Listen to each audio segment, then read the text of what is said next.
Started off the game. They were hot. They were shooting from all over the place, hitting 9 threes. We're a team that takes pride in not allowing a 3-point shot. They made contested shots. They made tough shots. They came out and punched us in our face. And I give our guys a lot of credit. Being down that much was tough, but we fought hard. We showed a lot of resilience. And we found a way to win. It's like college basketball is not perfect. Some days you're not going to have your best games, but I got to give Seattle U a lot of credit. They came out ready and played really well, and it was a hard-fought win for us.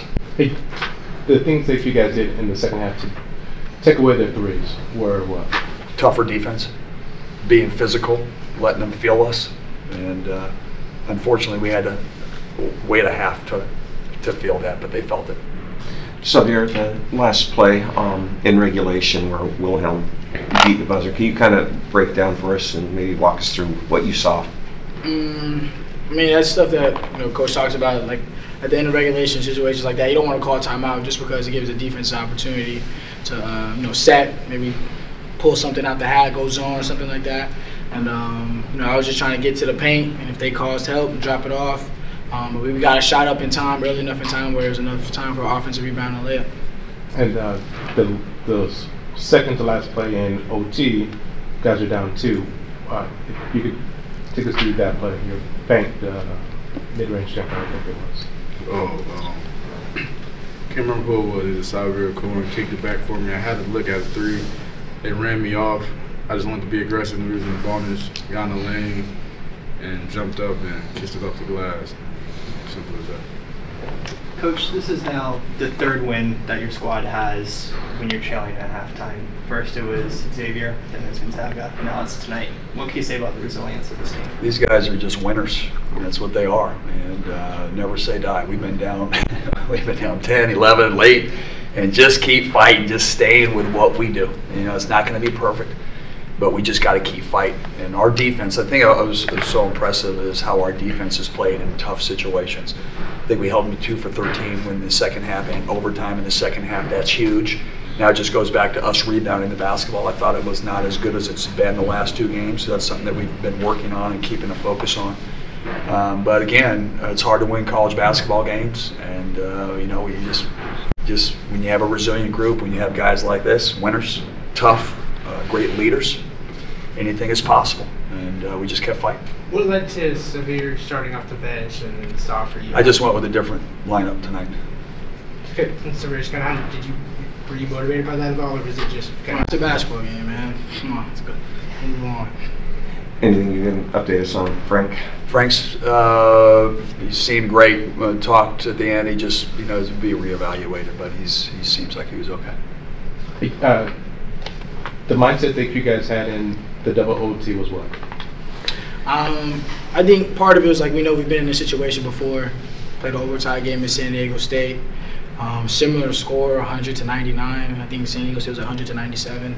So a lot of stuff just felt familiar, and also we know we prepared for this moment. We've executed on offensive end at a high level. Defensively, like Coach said, 2 for 13, some pretty good stuff. But also at the end of the day, it's just a condition. I think we're a really good conditioned team. We got guys who are veterans, not only with each other, but we've got a lot of guys across the board. We've got a lot of game experience.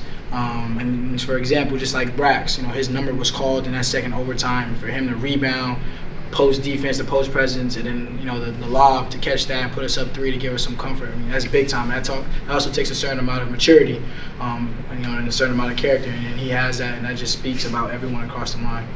How big was Wilhelm's emergence when Frank had to go out? Just kind of basically didn't seem like there was a drop off there. I tell you, I thought our bench was absolutely phenomenal tonight. Nate Calmes in the first half was unbelievable, Anthony Holland, but when Frank went down, Wilhelm came in, and we were running some play for him. They stayed off and hit the 3, started finishing around the basket, gave us a great boost, and then like Sah said, when we needed a bigger physical one to rebound a little bit more, and Braxton came in and just I thought finished it like he was. Got a rebound, got the lob, brought great energy, and you could see this group. It's hard to build that chemistry. We were just really connecting at the end, and that's the thing I was most proud of these guys is to see them together. How we're going to win. we're not going to lose, basically, was the mindset.